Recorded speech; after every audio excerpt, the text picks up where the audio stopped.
장 1절에서 5절까지 우리 다 같이 한 목소리로 함께 하도록 하겠습니다.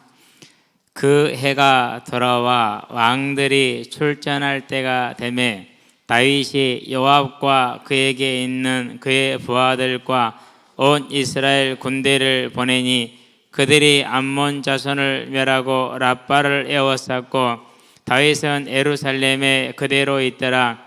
저녁 때에 다윗이 그의 침상에서 일어나 왕궁 옥상에서 거닐다가 그곳에서 보니 한 여인이 모욕을 하는데 심히 아름다워 보이는지라. 다윗이 사람을 보내 그 여인을 알아보게 하였더니 그가 아뢰되 그는 엘리암의 딸이요 햇사람 우리아의 아내 밧세바가 아니니까 하니 다윗이 전령을 보내어 그 여자를 자기에게로 데려오게 하고 그 여자가 그 부정함을 깨끗하게 하였으므로 더불어 동침함에 그 여자가 자기 집으로 돌아가니라.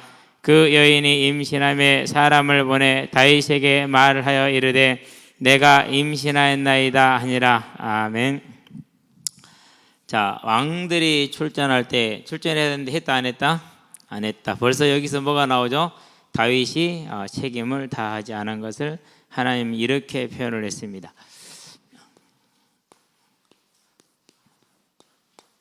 자, 왕들이 출전했다는데 그 말은 무슨 말입니까? 이스라엘의 왕과 암몬의 왕이 전쟁을 다시 격돌했다는 소리가 되겠죠? 네. 자, 그러면 이제 우리는 여기서 이제 뭘 봅니까? 서론에서 먼저 보도록 합니다.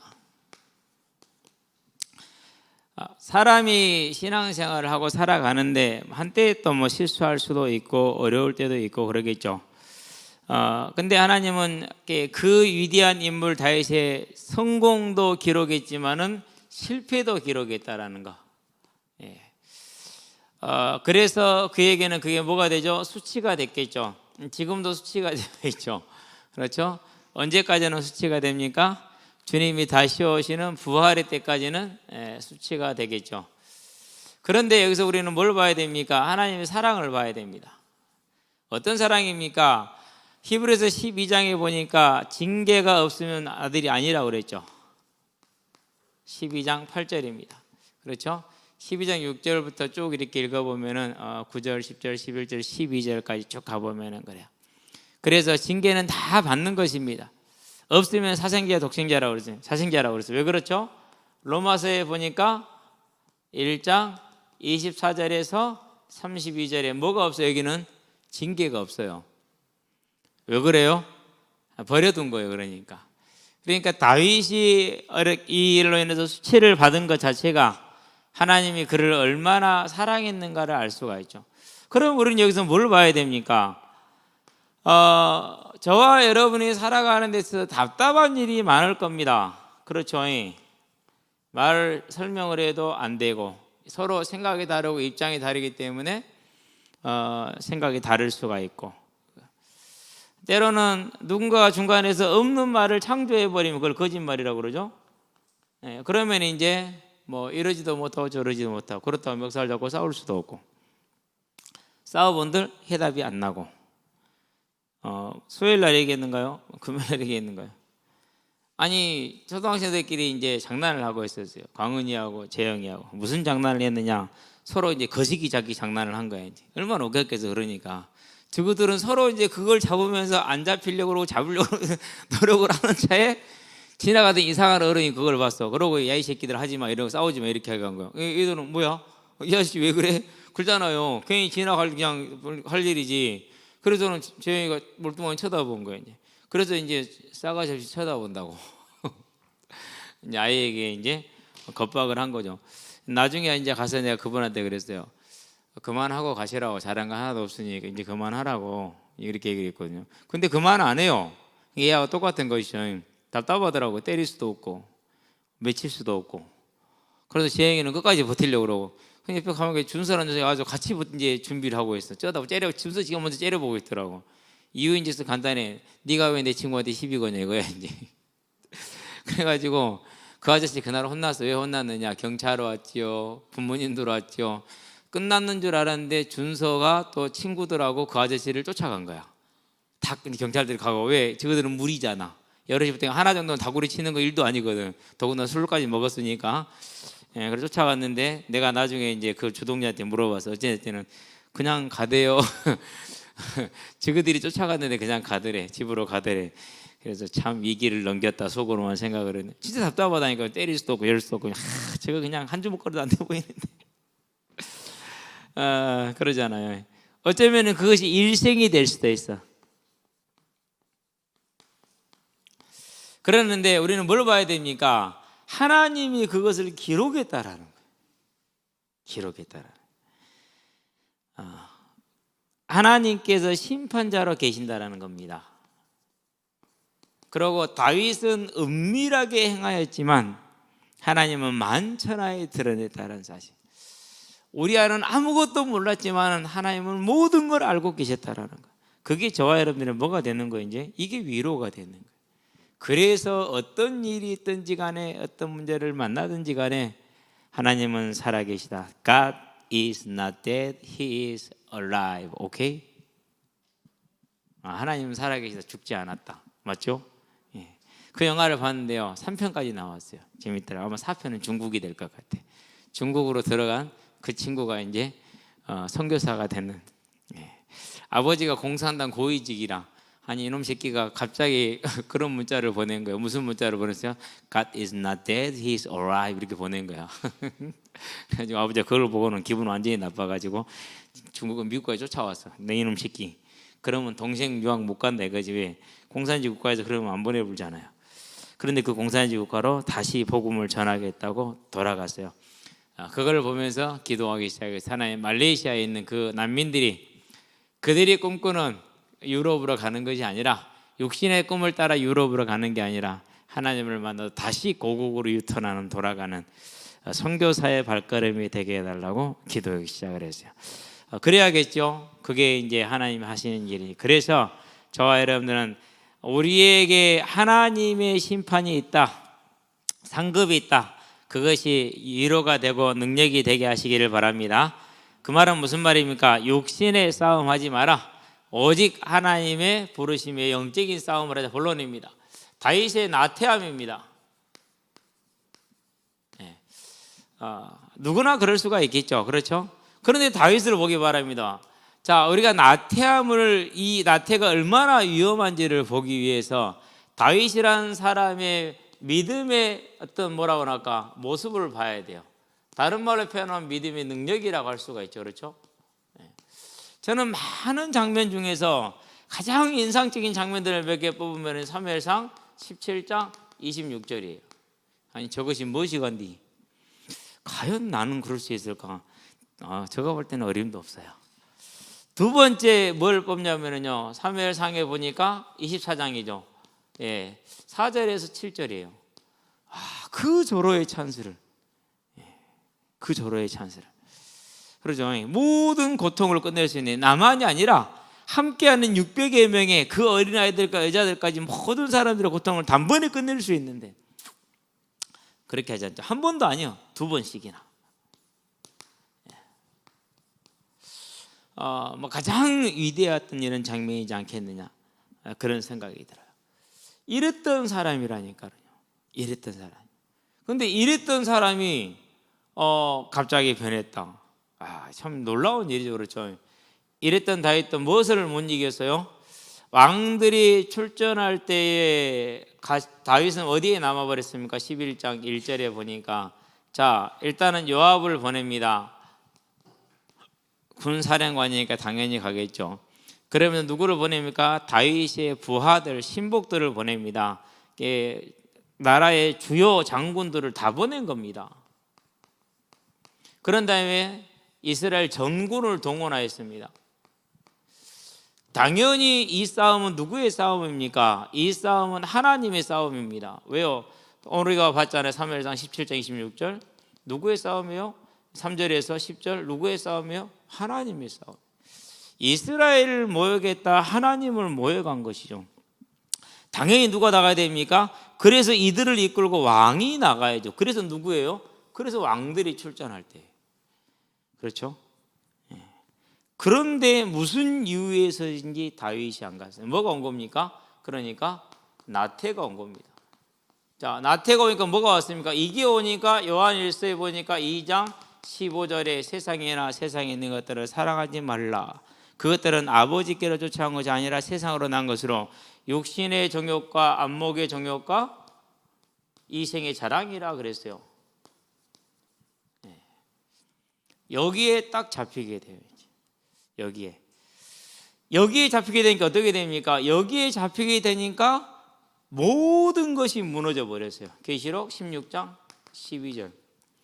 동편에 있는 유프라테스 강, 그러니까 로마를 지켜주는 경계선, 이스라엘을 지켜주는 경계선, 곧 교회를 지키는 경계선이죠.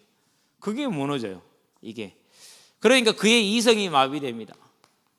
당연히 마비됐어요. 이렇게 무서운 결과를 가지고, 아니 아내가 그렇게 많고 첩이 그렇게 많은데 뭔 소용이 있냐고. 그렇죠? 그게 무너져 버려요. 그가 알고 있는 하나님의 율법, 이것도 무너졌어요. 왜 무너졌습니까? 레위기 보니까 20장 10절에 다 간부하고 음부를 다 죽이라고 그랬거든요. 다 죽어요. 둘 다 죽어요. 본인이 그렇게 재판을 했어요. 어떻게 재판했습니까? 우리 사무엘하 8장에서 봤죠? 15절에 정의와 공의를 행할 때 그렇게 재판해놓고 그것도 잊어버렸어.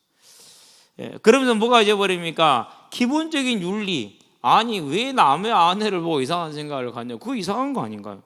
그렇죠. 그것도 무너졌어. 그러니까 이 나태라는 것이 모든 것을 무너뜨리는데, 여기에 더해서 뭐까지 무너집니까? 이제 가장 간사한 뭘 씁니까? 모략을 쓰죠. 15절에 보니까 손에 돌려보냈는데 죽이라고 보냈어요. 그렇죠. 누구의 타락이에요? 왕의 타락이에요. 무슨 결과를 가져왔습니까? 12장에 보니까 몇 절입니까? 14절에 대적이 큰 핑계거리를 얻었다고 말하죠. 12장 14절. 자, 12장이 이제 말합니다. 이 일로 말미암아 여호와의 원수가 크게 비방할 거리를 얻었습니다. 그러니까 영향이 갑니다. 무슨 영향이 갑니까? 왕의 타락, 교회 전체, 이스라엘 전체에 영향을 가죠. 그게 바세바예요. 자, 우리 사절은 좀 해석이 잘못됐어요. 번역이 어떻게 되냐? 원래대로 읽어보면은요, 히브리 원문에 있는 대로 제가 고쳐서 읽을게요. 다윗이 전령을 보내어 그 여자를 데려오게 하고 더불어 동침함에 그 여자가 자기 집으로 돌아가 정결하게 하였더라. 그 부정함을 깨끗하게 하였더라. 이렇게 읽어야 돼요. 다시 읽어볼게요. 다윗이 전령을 보내어 그 여자를 자기로 데려오게 하여 더불어 동침함에 그 여자가 자기 집으로 돌아가 그 부정함을 깨끗하게 하였더라 그랬어요. 이게 히브리 원문은 이렇게 써져 있어요. 왜 이렇게 했는지 잘 모르겠어요. 이런 거는 좀 고쳐놓지. 그렇죠? 예. 자, 보세요. 이 구절은 무슨 말이냐면 레위기에 보면은 15장 18절에 깨끗하게 하라고 그랬어요. 관계를 갖고 난 다음에는 그 말대로 바세바가 했어요. 뭐가 없는 거예요? 율법을 행했는데 율법의 의미를 모르는 거예요. 그리스도를 말하는데 그리스도 의미를 몰라. 그리스도 의미가 뭐죠? 사랑이죠. 그리스도 의미가 뭐죠? 부활이죠. 의미를 모르는 거라. 그러니까 그냥 떠드는 거죠. 똑같아요. 이런 일이 이제 벌어진 거예요. 그렇죠. 그러면은요, 그 편지를 받은, 죽이라는 편지를 받은 요압은 분명히 우리아는 이름이 무슨 뜻이냐면요, 이름도 참 애달퍼요. 여호와는 빛이시다. 그 빛. 그렇게 좋은 이름이야. 여호와는 빛이다. 빛이시다. 그게 헷속속이 이렇게 믿음을 갖고 여호와가 자기의 빛이라고 고백하는 그런 이름을 가진 가문에서 그렇게 영향을 받고 자란 이 훌륭한 사람, 더군다나 무슨 사람이라고요? 23장 39절에 보니까 다윗의 37인의 용사 중에 한 사람이에요. 얼마나 뛰어납니까? 그런 용사를 죽이라는데 왜 요압이 자기와 언제나 생사를 같이 했던 전우 아닙니까? 아무리 왕의 명령에도 그건 확인을 해야 되잖아요. 확인도 안 해봐요. 최소한 뭐예요? 인구 조사를 할 때 요압이 어떻게 했어요? 요압이 막 이렇게 안 한다고 그랬잖아요. 그 정도는 해야 된다니까요. 그런데요, 똑같이 아무 생각도 없이, 예, 전쟁에 이제 죽을 자리에 갖다 붙여. 16절이죠. 죽을 자리에 갖다 붙여놔요. 알잖아요. 어디로 보내도 어떻게 하면 죽는다라는 것은. 그럼 우리야만 죽었냐? 아니요. 많은 장군들이 함께 죽었어요. 예, 대단히 큰 손실을 입은 것이죠. 그래서 다윗한테 뭘 보냅니까? 이러이러한 손실이 났습니다라고 보고를 하죠. 그때 다윗이 뭐라고 보고합니까? 칼은 이 사람 저 사람을 피해가지 않나니. 말은 맞는 말이지, 그렇죠? 그런데 악한 일이죠. 이런 영향을 주고 있다는 사실. 그러면 우리는 여기서 이제 뭘 봐야 됩니까? 영적인 나태함이 가져오는 문제, 그리고 그것이 주는 영향력이라는 것이죠. 결국은 이스라엘 전체에 큰 파장을 몰고 오죠. 그렇죠? 영적인 전체, 이게 나태함으로 말미암아서. 자, 이게 개인만 그렇습니까? 그렇지 않습니다. 교회 사람 한번 봐봐요. 당연히 기독교가 공인이 되는 것은 당연한 일이죠. 313년이니까. 그러는데 380년에 데오도시우스라는 황제를 통해서 감사하게 빨리 죽었어요. 아니 그 사람 아니구나. 황제를 통해서 어쨌든지 간에 이게 국교가 됐어요. 이때는요, 감독들이요, 도시락 싸들고 가서 반대해야 돼요. 도시락 싸들고 가서. 왜 반대해야 되죠? 칼빈이 얘기를 했죠. 뭐겠습니까? 선택적인 구원론이다. 사도행전이 이미 누가가 기록을 했죠. 구원주기로 작정된 자다 그랬죠. 그렇죠? 그러니까 국교라는 것 자체가 하나님과는 대적이 되는 거예요. 이것 자체가 하나님과 대적이고요. 하나님 모두를 구원하는 게 아니에요. 하나님이 원하는 자를 구원하시는 거지 다가 아니고. 그럼 국교가 되면 돼요, 안 돼요? 그건 있을 수 없는 일이에요. 그런데 그것을 감독들이 몰랐다라는 거예요. 그 말은 무슨 말이죠? 70년 동안 무슨 준비를 한 거예요, 사단이? 70년 동안 단물을 먹인 거예요. 돈이 많으면 이렇게 좋은 거야. 교회 권력이 커지면 이렇게 좋은 거야. 계속 단물을 먹인 거예요. 봐, 너 옛날에는 목회할 때는 돈도 없고 목회도 했는데 안 됐지만 지금은 돈도 있고 목회도 되고 다 잘 되잖아. 계속 단물을 먹인 겁니다. 그러고 나서 국교가 되니까 이건 분명히 하나님의 원칙적인 뜻하고는 완전히 반대로 가는 거거든요. 그런데 그걸 분별을 못한 거예요. 드디어 우리가 이제 갑이 되었구나. 뭐가 됩니까? 일단은 이전에도 있던 세금이 크게 혜택이 생깁니다. 전에는 면제를 받았지만 이제는 뭐가죠? 종교세가 들어옵니다. 세금이 들어옵니다. 수입이 생기는 거죠. 그렇죠. 그리고 뭐가 생겼으면 국교가 됐기 때문에 파문의 권세가 생겼어요. 권력이에요. 누구까지도요? 황제까지도. 어느 정도 세졌는지 알겠죠, 이제. 너 파문해본다. 그럼 어떻게 되는 거예요? 시민권 시민이 아니야. 귀족들 그 누구도 꼼짝도 못하게 된 거야. 이제 어마어마한 권력이 생겼어요. 더 중요한 건 뭡니까? 이제는 교회가 아니요. 교회가 뭐가 된 거예요? 그냥 사회 단체가 된 거예요. 종교가 되어버려요. 그렇게 되니까 어떻게 됩니까? 그러니까 이제 그 중간에 이제 우상들이 들어오잖아요. 우상들이. 가장 큰 우상이 뭡니까? 우리와 하나님 사이에 중보자를 예수 말고도 다른 사이드 중보자, 보조 중보자라고 그래요. 마리아, 바울, 베드로, 기타 등등의 성인들을 집어넣기 시작을 하는 거예요. 이게 다른 건 다 씌워놓고 가장 큰 문제가 그거죠. 그래서 누구 앞에 가서 기도해요? 그러죠. 그래서 작년으로 기억되는데요. 사랑병원에서 어떤 분을 만났어요. 이분이 귀신에 시달려요. 그래서 제가 그 어머니를 만났어요. 자기는 마리아 숭배 안 한대. 그래서 제가 그랬어요. 들어가면 동상 있어요, 없어요? 교회 입구에 들어가면은 바깥에 동상 있어요, 없어요? 이때 그냥 지나가서 한 거는 묵도하고 가세요. 묵도하고 간대. 그것은 그럼 우상 숭배 아닙니까? 절대 천주교가 다니는 사람이 그 우상 옆에 그냥 지나갈 수가 없어요. 반드시 뭐 하고 가요? 네, 반드시 하고 가요. 우리도 그렇게 될 거예요. 똑같이 그렇게 돼요. 네. 본인은 모르죠.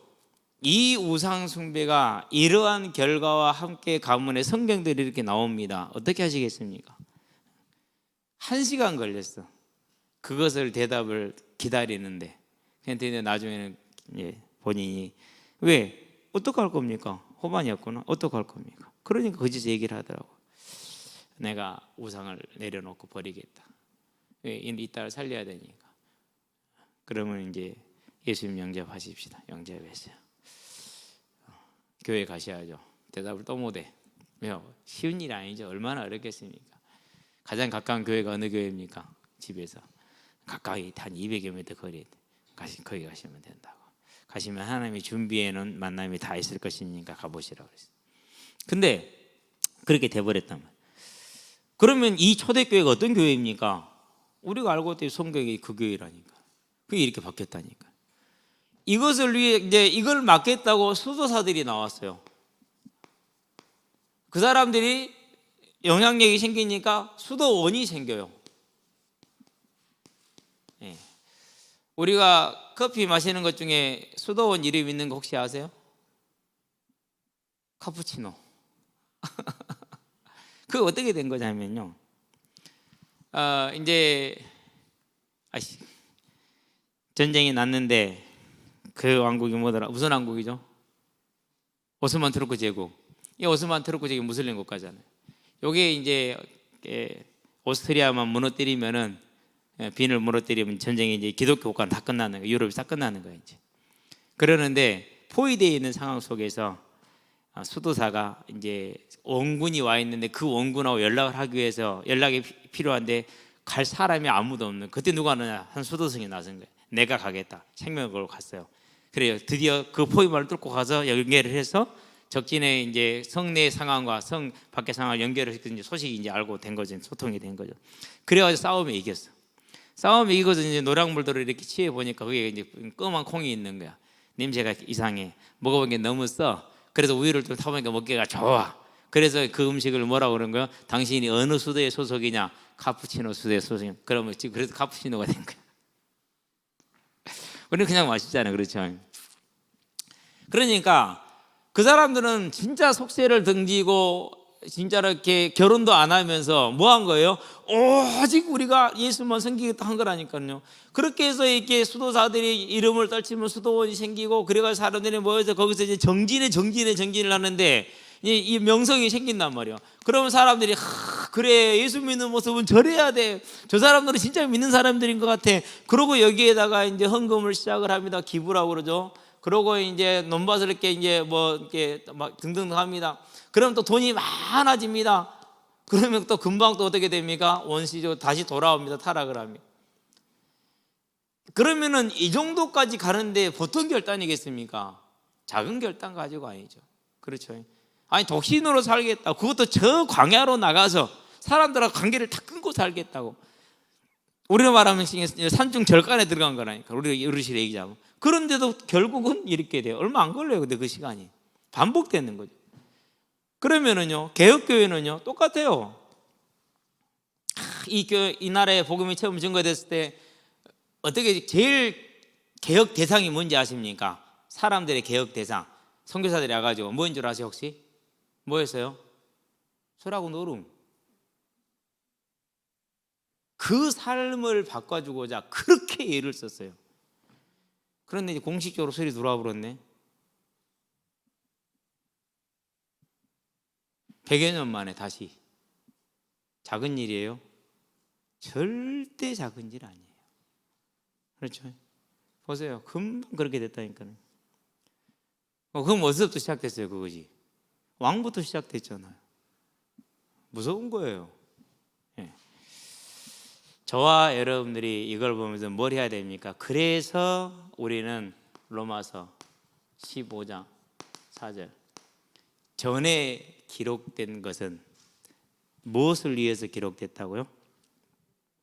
저와 여러분의 교육을 위해서 본보기로 기록되었다라고 말하고 있어요. 로마서 15장 4절 한번 찾아봅시다. 좋은 사람도 있고 그래서 좀 피곤하죠. 네, 원래 계획은 15분 만에 끝낸다는 야심찬 계획을 가지고 왔는데 하여간에 성령의 인도 안 받기로 유명해. 무엇이든지 전에 기록된 바는 우리의 교훈을 위하여 기록된 것이니 우리로 하여금 인내로 또는 성경의 위로로 소망을 가지게 하려 함이라. 그렇죠? 이게 하나님의 목적. 그럼 고린도전서 10장을 가봐요. 고린도전서 10장에 가보니까 그렇게 얘기를 해요. 6절에 11절에 두 번에 걸쳐 똑같은 얘기를 하시죠. 이러한 일은 우리의 본보기가 되어 우리로 하여금 그들이 악을 즐겨한 것 같이 즐겨하는 자가 되지 않게 하려 함이니 11절에 보니까 그들에게 일어난 이런 일은 본보기가 되고 또한 말세를 만난 우리를 깨우치기 위하여 기록되었느니라. 자, 디모데후서 3장 17절을 가봐요. 디모데후서 3장 17절 16절은 성경에 대한 얘기죠. 17절을 보니까 디모데후서 3장인데 4장편을 읽으려고 그러네. 17절에 이는 하나님의 사람으로 온전하게 하며 모든 선한 일을 행할 능력을 갖추게 하려 함이라. 무엇이요? 성경이. 그러니까 저와 여러분들이 이제 성경을 통해서 뭘 배워야 됩니까? 이런 것은 안 되겠구나. 나도 그럴 수 있구나. 하나님이 왜 그 살아가는 하나님의 종?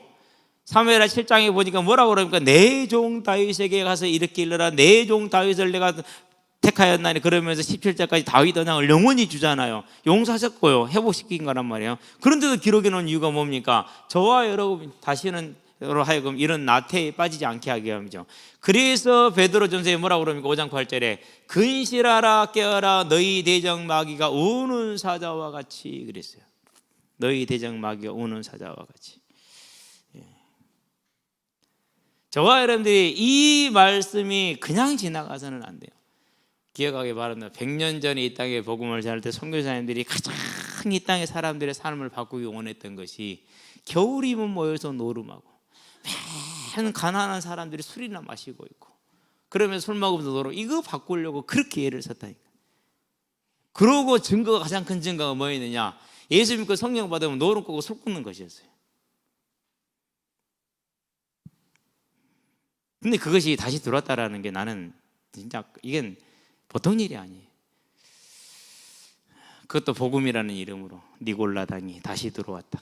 우리는 계획해야 돼요. 빨리 깨어나야 돼요. 우리 자신들은 나를 지키시게 되길 바랍니다.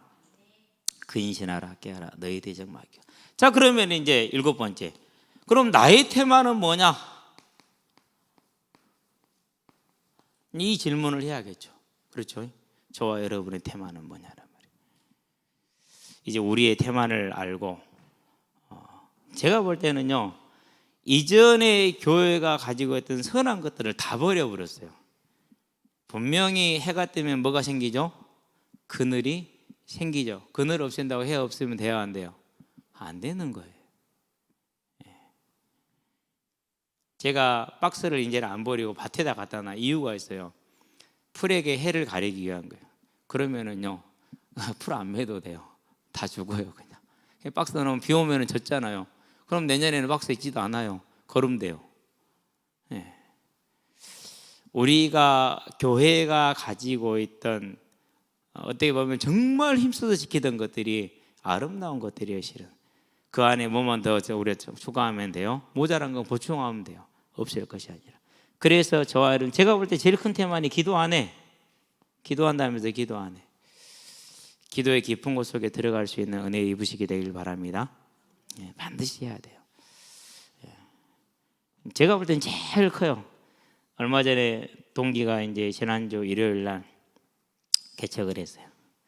그래서 제가 이제 저도 일요일 날 다른 데 가야 됐기 때문에 못 가고 이제 축하금만 보내주면서 그랬더니 엊그저께 전화가 또 왔어요. 이제 그래서 축하한다. 어떻게 개척을 하게 됐냐 그랬더니는 하나님이 급했는가 보다 그러더라고요. 어떻게 급했는지 섬으로 들어가시는 목사님이 계셨대요. 시설이 다 돼 있는 거죠. 그러니까 들어가시면서 그냥 죽어갔대요. 그래서 그냥 받아가지고 이제 쓰는 거래요. 그러니까 아무 시설 할 필요도 없는 거야. 그냥 이렇게 나가시고 들어왔으니까. 그러면 교회는 어떻게 되냐? 처제네 식구하고 자기 식구하고 집사님 한 가정 이렇게 해서 이렇게 있대요. 예배 드린대요. 참 보기 좋다고. 그러면서 하는 말이 그래요. 3월 달부터 5월 지난주 20그 날까지 4일까지 매 하루도 빠지지 않고 교회에서 잤대요. 그러면서 하는 말에 그래요. 목사님 기도밖에 없어요 그러더라고. 예. 몸도 별로 안 튼튼하거든요. 내 속으로 그랬어요. 그래도 추울 때 교회 자면은 나중에 골병 들어서 진짜 일해야 될 때 일을 못하니까 그렇게 하지 마세요라고 말하고 싶은데 아직은 그 말이 하고는 안 들릴 것 같아서 예 하고 말았는데, 어쨌든 저와 여러분들이 깨어서 기도하는 정말 믿음을, 근신을 회복하기를 주의 이름으로 축원드립니다. 기도합시다. 살아계신 아버지 하나님, 주께서 우리를 부르시고 우리를 하나님의 일꾼으로 삼으셨는데 그 하나님의 아름다운 종, 하나님이 사랑하는 종 다윗의 수치를 드러내어서 우리에게 이 교훈을 주셨으니 하나님 이 교훈을 무겁게 받아들이게 하시고 우리의 삶에 언제나 근신하여 깨어서 주님을 바라보는 영적인 각성이 있게 하심으로 주님 오시는 그날까지, 죽게 돌아가는 그날까지 우리 모든 개개인과 교회가 또 주를 믿는 모든 주의 백성들이 이 땅에서 싸움에 승리하게 하심으로 하나님의 뜻을 이룰 뿐만 아니라 자신과 가정과 교회를 지킬 수 있는 귀한 사명을 감당케 하시기를 그리스도신 예수의 이름으로 기도드립니다. 아멘. 이제는 우리 주 예수 그리스도의 십자가의 대속의 은혜와 독생자의 저를 아끼지 않고 내어주신 하나님 아버지의 무한하신 사랑과 지금도 우리를 하나님의 길로 깨어서 주의 일을 할 수 있도록 인도하시는 성령의 내주교통 역사하심이 주님 오시는 그날까지, 죽게 돌아가는 그날까지 언제나 근신하여 하나님의 나라를 이루게 될 우리 모든 성도들과 가정과 가문과 산업 현장 위에 전 세계에 흩어져 생명의 말씀을, 복음을 전하고 계시는 모든 선교사님들의 아름다운 발걸음 위에 함께하는 후대들의 예배자로, 전도자로, 중직자로서의 복음의 진로 위에 지금으로부터 영원토록 함께 계실지어다. 아멘.